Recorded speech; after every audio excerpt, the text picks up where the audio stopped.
Chef channel. మీరు ఎలా ఉన్నారు? అందరు బాగున్నారు అనుకుంటున్నాను. మా కిచెన్లో ఈరోజు అందరూ చేసేదే ఫ్రైడ్ రైస్, చికెన్ కర్రీ, ఇంకా రైతా. మరి అది ఎలా చేద్దామో చూద్దాము. మీరు అన్ని వీడియోలో చూస్తున్నట్టే చేస్తే మీకు మంచి కుదురుతుంది. ఇది వీడియోస్ చూసి స్క్రోల్ చేసినప్పుడు మీరు నా వీడియో కనుక చూసినట్లయితే మొత్తం చూడండి. ఏం ఉండదండి, సింపుల్గా మనం వంటలు చేసుకోవచ్చు. అన్నిట్లో మసాలాలు అన్నీ మనం దొరికి చేసేవే, కాకపోతే చాలామంది ఇంటి వాళ్ళు చేసే వీడియోసే, కాకపోతే కొత్తగా ఇప్పుడు కెమెరా ముందు చేయాల్సి వస్తుంది అంతే. మనం రోజు చేసుకునే తినే వీడియోసే ఉంటాయండి.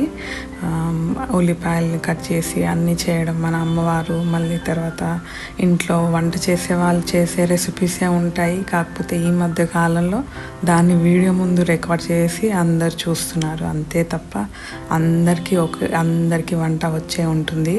మీరు వంట రాని వాళ్ళు కూడా వంట నేర్చేసుకోవచ్చు.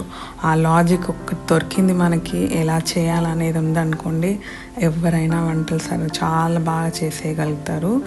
అందులో ఈజీ రెసిపీస్ అంటే fried rice, chicken curry base ఎలా చేయాలో అదే మారుతుంది తప్ప అదే ఇంకా వేరే ఇంగ్రీడియంట్స్ అనేవి ఏవి మారవు.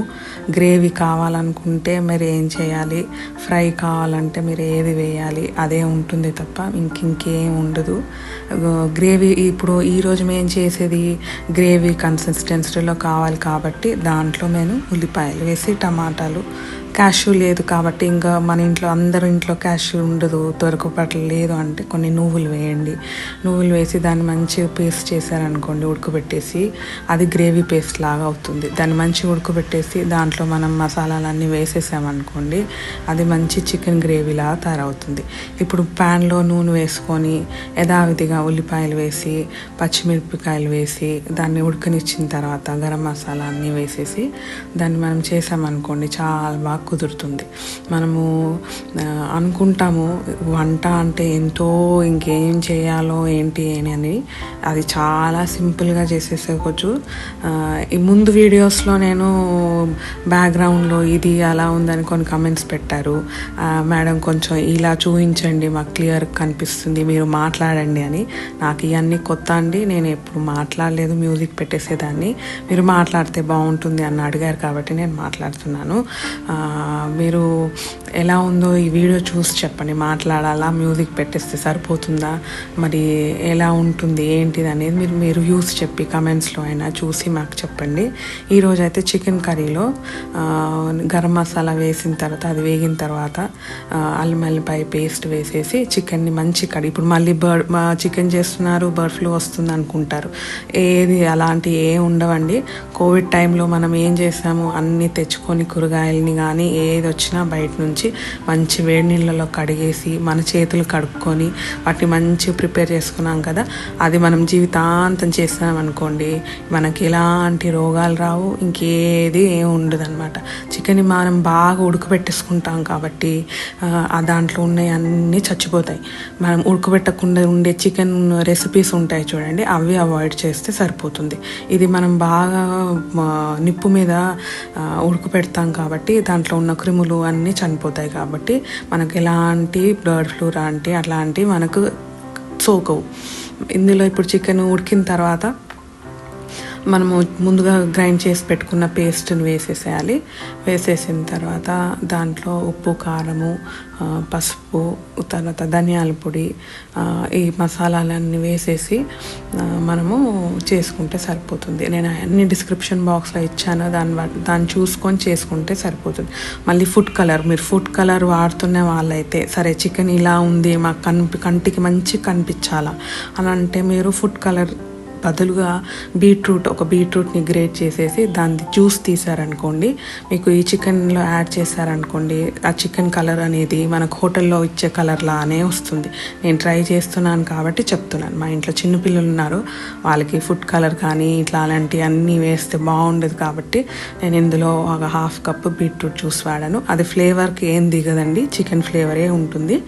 ఇంకా చికెన్ కన్సిస్టెన్సీ కొంచెం వాటరీగా ఉంది, గ్రేవీగా ఉంది, కొంచెం థిక్ కావాలి కావాలి మాకు అనుకుంటే మీరు క్రీమ్ యాడ్ చేసుకోండి. క్రీమ్ యాడ్ చేసుకోండి, లేదంటే క్యాష్యూ పేస్ట్ యాడ్ చేసుకోండి. క్యాష్యూ పేస్ట్ లేకపోతే క్రీమ్ కూడా లేదనుకోండి, కొంచెం థిక్గా కర్డ్ని బీట్ వేసేసేయండి. అది కూడా లేదనుకోండి, మీగడను వేసేయండి. ఇప్పుడు మనము రైతా చేసుకుందాం. ఈ రైతాలో మెయిన్ థింగ్ ఏంటంటే, మనం వెజిటేబుల్స్ ఏదైతే వేస్తామో కుకుంబర్ రైతాలో, కుకుంబర్ని గ్రేట్ చేసేసుకొని దాన్ని క్లీన్ చేసుకున్న తర్వాత మనము పెరుగులో అది వాటర్ లేకుండా దాని జ్యూసెస్ ఏవి లేకుండా చేసామనుకోండి, దాంట్లో పెరుగులో ఫ్లేవర్ దిగదు. దిగకపోతే మనం ఆ పెరుగుని కొన్ని 2 days దాకా వాడుకోవచ్చు అనమాట. చాలామంది ఏం చేసేస్తారంటే ఈ కుకుంబర్ని రైతా చేసేటప్పుడు సరిగ్గా పెరుగుని బీట్ చేసుకోకుండా క్యారెట్ కుకుంబర్ వేసిన ఆనియన్స్ వేసిన దాని ఫ్లేవర్ఫుల్ జ్యూసెస్ అయితే ఏదైతే ఉంటుందో అవన్నీ పెరుగులో కలిపేసేసరికి ఆ పెరుగు అనేది రైతా అనేది మంచి టేస్ట్ ఉండదు. ఇప్పుడు నేను ఇక్కడ 3 ప్యాకెట్స్ వాడాను. గుర్తుపెట్టుకోవాల్సింది ఏంటంటే బాగా బీట్ చేయాలి. బీట్ చేసి విస్కర్తో బీట్ చేస్తే ఏమవుతుందంటే పెరుగు క్రీమీ టెక్స్చర్కి ఫామ్ అవుతుంది. ఆ క్రీమీ టెక్స్చర్ ఫామ్ అయిన తర్వాత అప్పుడు నేను కొంచెం షుగర్ యాడ్ చేస్తాను బ్యాలెన్స్ చేయడానికి ఫ్లేవర్స్ని. కొంచెం షుగర్ యాడ్ చేసి దానికి మీకు సరిపడా ఉప్పు వేసుకున్న తర్వాత బాగా బీట్ చేయాలి. అది ఎట్లా బీట్ చేయాలంటే అది ఒక క్రీమీ కన్సిస్టెన్సీలా కావాలి. ఇట్లా లంప్స్ ఉండకుండా ఉండకుండా బీట్ చేసిన తర్వాత కోల్డ్ వాటర్, మళ్ళీ వేడి వాటర్ యాడ్ చేయదు, కోల్డ్ వాటర్ యాడ్ చేసేసి దాన్ని మనం కొంచెం మజ్జిగలాగా, మీకు మజ్జిగలాగా కావాలనుకుంటే మజ్జిగలాగా, లేదంటే క్రీమీ స్ట్రక్చర్ కావాలనుకుంటే క్రీమీ ఫ్లేవర్ లాగా ఉండాలి, కొంచెం థిక్గా ఉండాలి అని అనుకుంటే మాత్రం ఒక 1.5 గ్లాస్ వాటర్ యాడ్ చేసి దాన్ని బాగా బీట్ చేసిన తర్వాత నేను చూస్తున్న విధానంగా కుకుంబర్ని గ్రేట్ చేశాను కదా, దాంట్లో నుంచి నీరు వెళ్తుంది. ఆ నీరంతా మనము తీసేసి ఏ ఫ్లేవర్స్ తగలకుండా ఆ వెజిటబుల్స్ మనం వేసుకున్నట్లయితే పెరుగు టేస్ట్ వేరే ఫ్లేవర్ మంచిగా మారుతుంది. లేదంటే పెరుగు ఫ్లేవర్ అనేది కుకుంబర్ జ్యూస్ అన్నీ మిక్స్ అయిపోయి ఏదోలా ఫ్లేవర్ వచ్చేస్తుందండి. అందుకు మీరు కంపల్సరీ దాని జ్యూస్ తీసేసిన తర్వాతనే దాంట్లో యాడ్ చేసుకోండి. యాడ్ చేసిన తర్వాత కొంచెం కొత్తిమీర వేసి గార్నిష్ చేసేసారంటే అయిపోయి ఫ్లేవర్ఫుల్ రైతా మీకు రెస్టారెంట్స్ స్టైల్లో, దాబా స్టైల్లో మీరు వెడ్డింగ్స్లో తినేలాగుంటుంది.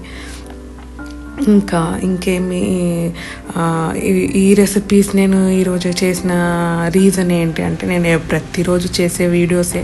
ఇంట్లో కొన్ని వీడియోస్ తీస్తాను, కొన్ని వీడియోస్ తీయను. ఈరోజు వీడియో ఇది నేను మా సిస్టర్ వాళ్ళ కోసం అని వండాను. మా సిస్టర్ వాళ్ళ పాపకి నేను చేసేవి బాగా ఇష్టంగా తింటుంది. సో తను అడిగి చేసి పంపించమంది. మా పిన్ని కొంచెం చేసి పంపించవా, నాకు తినబుద్ధి అవుతుందంటే నేను ఈరోజు చికెన్ కర్రీ ఇలా ఆమెకు నచ్చినట్టుగా చేశాను. పిల్లలు బాగా తింటారు. మీరు పిల్లలకి మసాలాలు బాగా కొట్టేసి దాంట్లో వేసేసి కారంగా చేస్తే తినరు. ఇది చాలా లెస్ స్పైసీగా ఉంటుంది, మసాలా తక్కువ ఉంటుంది, ఆయిల్ తక్కువ ఉంటుంది. మీ రెసిపీస్లో తక్కువ ఆయిల్ ఎక్కువ మసాలాస్ వేయకుండా హెల్తీగా చేసుకున్నారనుకోండి, ప్రతిరోజు తిన్నా మీకు ఆరోగ్యంగానే ఉంటారు. మనం చూసుకోవాల్సింది మన హెల్త్ డైట్ ఎలా ఉందో. చికెన్ తినేవారు కానీ, వెజిటేరియన్లో తినేవారు కానీ, బాగా నాన్ వెజ్ తినేవారు కానీ మనము కరెక్ట్గా తిన్నామనుకోండి, మన ఆరోగ్యం కానీ, మన పొట్టకు కానీ, మన స్టమక్ ఇష్యూస్ లేకుండా, మళ్ళీ చల్లదనానికి పెరుగు తింటాం కాబట్టి ఇలాంటి ఏ ఇష్యూస్ ఉండకుండా ఉండాలంటే మనము హెల్దీ కుకింగ్ చేసుకుంటే సరిపోతుంది. ఇంకా హోటల్స్లో లాగా ఇన్ని గరం మసాలాలు వేసేసి ఆయిల్ ఎప్పుడో వేసేసి అలా చేసుకోం కాబట్టి ఇంట్లోనే హెల్దీగా ప్రిపేర్ చేసుకుంటాం కాబట్టి మనం ప్రతిరోజు తిన్నా ఏం కాదు. మీకు ఒకవేళ ఈ వీడియో నచ్చినట్లయితే లైక్ చేయండి, సబ్స్క్రైబ్ చేయండి. ఇంకా వేరే వీడియోస్ చేయాలంటే కూడా నాకు చెప్పండి. బాయ్.